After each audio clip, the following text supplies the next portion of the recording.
Good morning, students, and welcome to the class of English. Today, I, your English teacher, is going to discuss with you some long answer type questions. Children, we had already touched the MCQ part and some short answer type questions we have already discussed. So, in today's video, I had decided that I'll talk to you about some long answer type questions which may attract your attention in the examination and which may prove to be a fatal one if not dealt with care. So, children, if a long answer type question is there, so what is our first step? First, we should understand the question properly, that what it is asking. All right, it's sometimes, or exactly I would like to say that it happens many a times that we just trap out that from which chapter this question has been framed, and we simply write the summary. The entire summary, children, to my surprise, many times, totally confused and utter disgust also, that after explaining things in every possible manner, you come up like this. So, children, let me talk to you once again that if a long answer type question is there, we must first understand the question and then try to answer exactly according to what is being asked. So let's follow the same phenomena here, children. Okay, let's check this question. Answer any one of the following questions in 150 to 150 words. So, children, first of all, I would like to suggest you that kindly follow the word limit. Don't fall behind and don't go beyond. Right? So, the word limit is 120 to 150 words. So, I would suggest that 140 to 145 words would be enough. All right? So, kindly follow this thing and definitely you will get the good marks. Now, children, this question is the peddler's story speaks on a general level to society, urging for a different outlook towards those maligned individuals who can be redeemed by compassion and understanding. In the light of the story, the rat trap mentioned, how do you think society can help individuals, especially juvenile delinquents, from falling prey to petty crimes and bad habits? So, how to understand this question? First of all, the first two words, the peddler. Children, this must strike your brain when you hear this word peddler. So, I have already explained peddler or the rat trap seller. They are no two different persons, they are only one.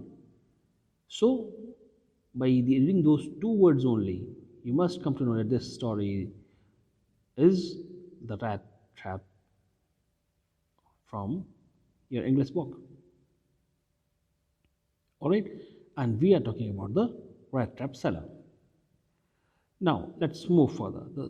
The peddler's story speaks on a general level to society. So, the question asks that the society should have a different outlooks towards bad people, because they can be brought to mainstream by the love and compassion. All right, so you have to just take hints from the story, the rat trap, and tell how society can help individuals, especially juvenile delinquents. Juvenile means under 18 criminals, from falling prey to petty crimes and bad habits. Right? How we can stop the underage children from going towards the wrong path. So let's understand this answer. So the peddler in the story, the rat trap, used to earn his living by selling small rat traps. Fine. Since his business was not profitable, he resorted to petty thefts. See, the reason. Because he was not able to make his both ends meet. So he started just small theories. Nobody treated him with kindness or respect. But when he was showered affection and respect by Adela, he was so touched that this act of concern and compassion made him leave the stolen money at home. If you remember the story, what happened at last? The peddler left the stolen money along with the letter. Why? Because Adla was full of compassion towards him. She was full of empathy. She was highly empathetic. This shows that goodness is latent in the human heart, which can be brought out by love, care, and understanding. Means we can say that there is goodness in every heart and it can be brought out by love, care, and understanding. The peddler's instance thus urges society to change its outlook towards those malign individuals. So now, first you have given the instance on the story. Alright, now tell that if the peddler can improve, why not others? Okay, so society can help such individuals by being sympathetic and compassionate. It should treat these individuals, particularly juvenile delinquents, with love and kindness and help them from falling prey to petty crimes and bad habits. Society should thus develop an empathetic attitude towards them. See, we have answered every part. Alright, first we have taken some hint from the story and then we have answered the second part, that is how society can help these juvenile delinquents from improving, from falling prey to petty crimes and bad habits. See, we have not told here the summary of the chapter, but we have exactly presented what is being demanded from us. All right, fine. Next, move to next question, which has given in the or. Feminism refers to a collection of movements and ideologies that advocate women's rights and seeks to establish equal opportunities for women in all spheres. Discussed with reference to Aunt Jennifer's Tigers. So, what is feminism? Feminism means women's rights. Children, being an intelligent child and an aware student, you must be well known about your surroundings, what's happening. So, feminism, children, is a concept where women gets empowered. All right. Now, feminism refers to a collection of movements and ideologies that advocate women's rights. So, feminism means, see, answer has also been given over here. Feminism means women's rights. So, sometimes, children, you may not be able to coin out the term. And if you are not able to coin out the term, then you must try to coin out from the question itself. So, if you read the first line properly, you will get what's the meaning of feminism. That is, feminism means women's rights. So I think now this thing is clear. All right, and seeks to establish equal opportunities for women in all spheres. So we are talking about equal opportunities for women, discussed with reference to Aunt Jennifer's Tigers. So same. See, the type of question is same. The way it has been presented is same. The thing it is demanding is same. Alright, so the same way we will solve this question. First we will give a little bit hint from the poem and then how we can just imply this thing in the real life. So, all of us live in a patriarchal society. Patriarchal society means where father is important, and as a result women have always been considered as subservient to men. They have had to suppress their desires and emotions. The poem Aunt Jennifer's Tigers is the presentation of all such females. In the poem, the poet expresses the inner feeling of Aunt Jennifer, and she is embroidering a motif comprising of energetic, fearless tigers moving freely around the bright greenery. So now we have gone a little bit instance from the story on Jennifer's tiger. However, her life is exactly opposite of the tiger's. She is living a life of submissiveness to her husband's command. Her acts are dominated by him, and she fears him constantly. The wedding ring on her hand is a constant reminder that she belonged to her husband. This torments her, and it will not end until her death. So, this thing, whatever Aunt Jennifer was feeling, whatever she felt, exactly, we have portrayed. Now, even after her death, the ring will remain on her hand and she will never be free. See, entire poem has been portrayed from here to here. Alright? Entire poem. See, children, from here to here, we have portrayed entire poem. Now, what next has been asked from us? That is, discuss with reference to the already first tiger. What we have to discuss? That is, feminism or women's right. So we have given reference from the poem. Now we'll talk about feminism. So feminism then emerged as a collection of movements and ideologies that advocate women's rights. It seeks to establish equal opportunities for women in all spheres of life. And through this poem, Adriana Rich is expressing her solidarity with the movement while presenting the pitiable conditions of women all over the world. So now, what Adriana Rich is doing, she is portraying the condition of women all over the world, and her concern about the women's right. All right. So now the answer is complete. Now next one. Okay, now understand this question. Again, this is a long answer type question. Do you think Dr. Sadau's final decision was the best possible one in the circumstances? Why? Why not? Explain with reference to the story, the enemy.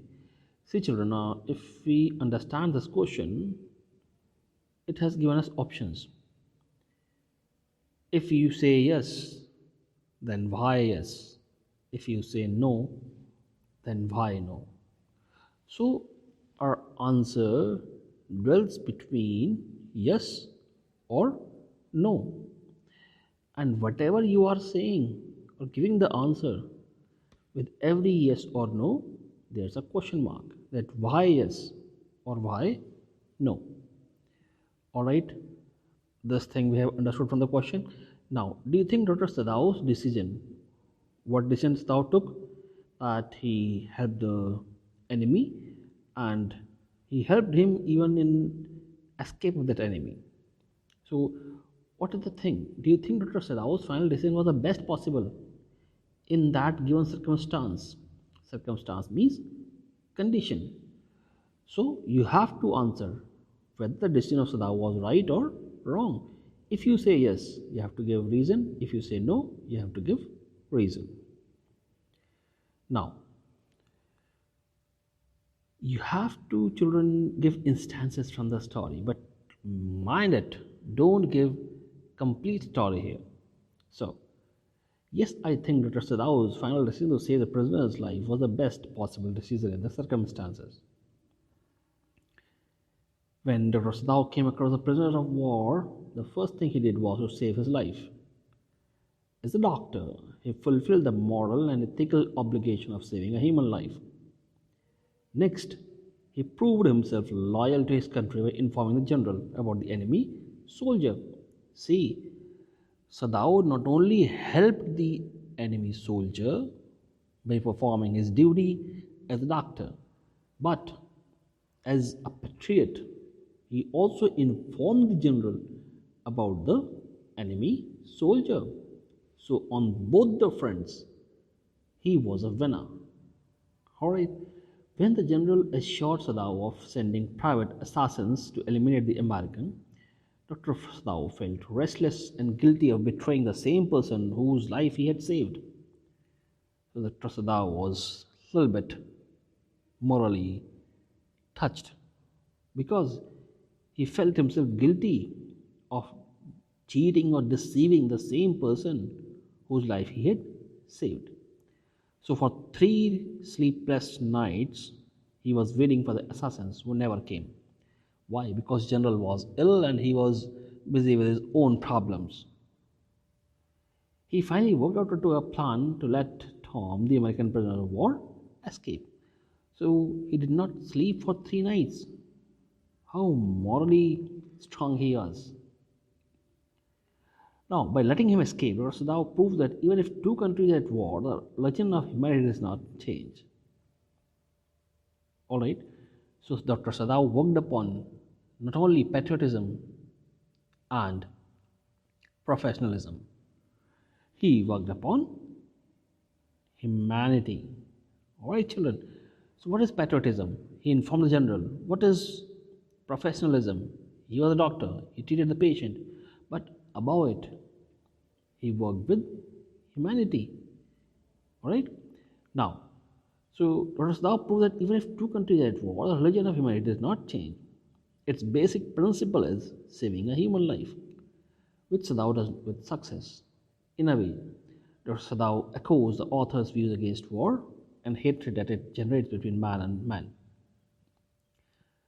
Through Dr. Sadao, the author conveys a message of universal brotherhood, peace, and amity. So now here we have given a universal message also. Alright, fine. So I think now this thing is clear. The question you have understood how to solve. Alright, now next question. The same situation can be viewed through two different perspectives. How does should wizard hit mommy establish this point to the views of Jack and Joe? Jack the father, Joe the girl, the daughter. So through the chapter the should wizard hit mommy, how two different perspectives can be presented. Alright, so there are 2 points. Let's study this question first. So first was the viewpoint of Jack, and the second was the viewpoint of Joe. Jack belonged to traditional. Jack belonged to traditionalism, and Joe belonged to modernity. Alright, Jack belonged to traditionalism and Joe belonged to modernity. I think this is the essence of the chapter, right? Should wizard hit mommy? Alright, this is the essence of the chapter. Should wizard hit mommy? Alright, so Jack is a symbol of traditionalism, alright, and Joe is a symbol of modernity. Now the question asks that two different perspectives are there of Jack and Joe. Now how does should wizard hit mommy establish this point to the views of Jack and Joe? So here children, you will have to just portray the views of Jack and Joe. Alright, so it is true to say that the same situation can be viewed through two different perspectives. An adult's view of life is always different from that of a child. It is more realistic, practical, and matter of fact due to the numerous experiences one goes through in life. In contrast to this, the child lives in the world of dreams and fantasies. It is a perfect world untouched by the hard realities of life. Thus, a child's view is very innocent and compared to that of an adult. Alright, so these are the two perspectives. Child is always different from the adult because an adult is mature one, practical and realistic, but child is dreamy. The child lives in fantasies. There are two different worlds. See, so first of all we have given a little bit introduction of the question. Alright, so here it's an intro. I told you introduction, and this one is description, and this one is conclusion. Alright, okay. Now Jack the father in the story, so wizard hit mommy, told a story which was similar to one of his own childhood experience. Through it, he wanted to convey to his daughter, Jo, that whatever parents say or do for their children is in their best interest. However, Jo thought from the narrow perspective of a child and wanted an ending different from that of what Jack had narrated. Alright, so Jack wanted to teach his daughter that parents always think good about their children, but Joe wanted that the story should end the way she is demanding. Now, from the viewpoint of Joe, this was the appropriate ending as she wanted mommy to be punished. But from Jack's viewpoint, parents are always right in keeping one's originality. Thus, the story emphasizes the point that the same situations can be analyzed through two different perspectives. Now, what was the question? We had to give two perspectives. Alright, so here are the two perspectives. What? One is of Jack and one is of Joe. So we can analyze the story with two different perspectives. Okay, and if we take the first perspective, that is of, first of all, we will find here generation gap.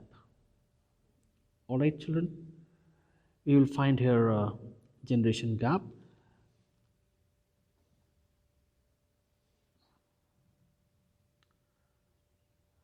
And secondly, uh, two different generations are talking about two different things. So Jack is talking about traditional things, and Joe is talking about modern things. All right. So story can end from two different perspectives. All right, and there's a struggle which goes on between these two perspectives. This is the main thing which the story wants to convey. All right.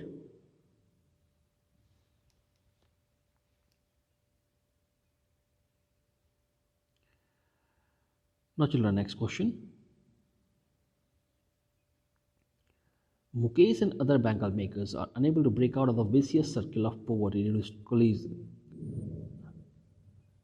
collusion of government agency and the police. What are the responsibilities of these four categories of people towards the Bengal maker and their children? Let's understand this question. So, Bengal Mukesh and Bengal makers are poverty, all right, and the government agencies and the police are there. We just exploit them. What are the responsibility of these four categories of people, and what is the category? These four categories of people. That is government agencies. First one is government agencies. Second is police. Third is middlemen. Middlemen. Okay, so first is government agencies. Second is police. Third is middlemen, and fourth one is politicians.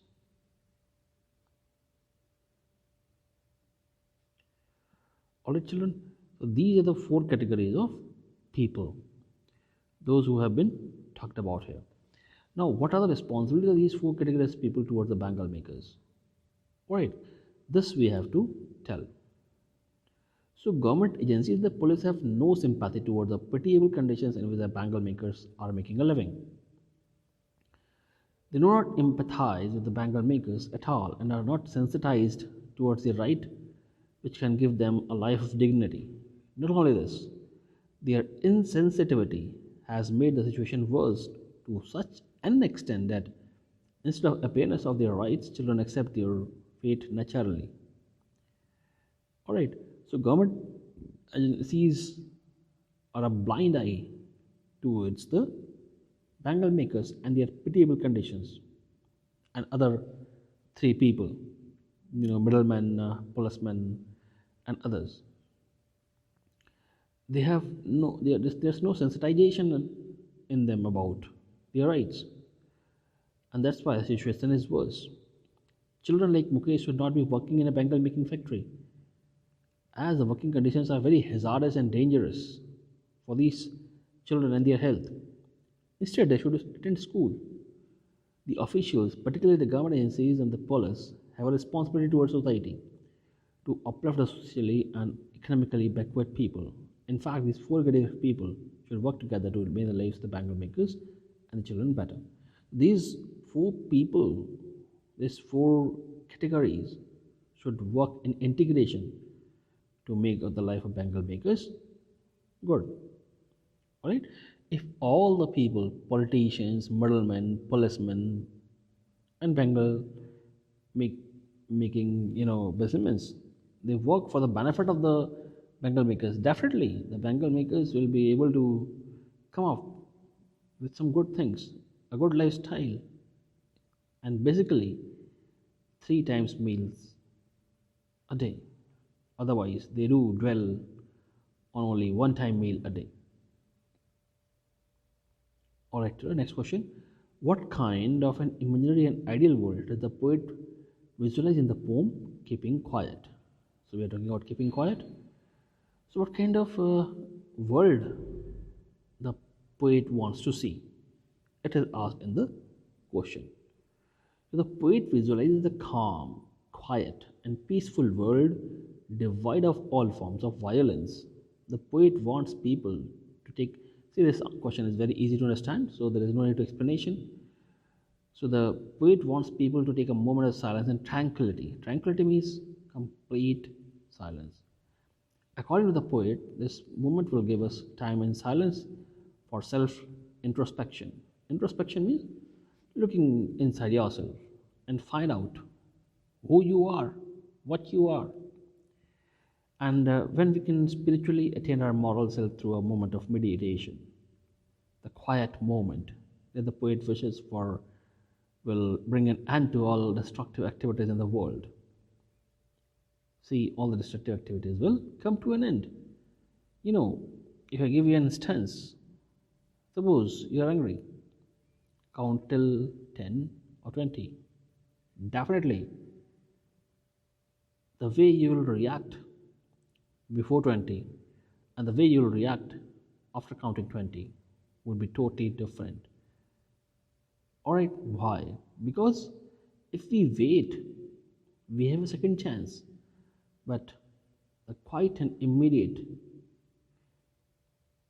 decision makes us where we are in this restless world. So, what will happen? The quiet moment that the poet wishes will bring all destructive activities in the world to an end. The fisherman will not kill whales, men gathering salt will have time to heal his injured hands, environmental degradation will come to an end, the warmongers will be silenced in a moment of brotherhood to meditate and to cleanse their souls. Poets wants us to believe that it is possible to change our ways. He wants us to alter our lifestyle to take us from sadness to happiness. The poet hopes that it will be an ideal world where men will be able to come up from a self-centered attitude to gain moral peace. What is self-centralism? Means we are basically concerned about ourselves only. We don't bother what's going to happen from our action. We're just bothered what's going to happen from our action to us, not to the other one. So this self-centered attitude, if we leave and if we think of the world as a whole and what we are going to pass to the coming generation, then definitely a change would come in the attitude. So that's all what the poet wants to talk this question. Sorry. The poet wants to discuss in this question exactly. Now, that's all.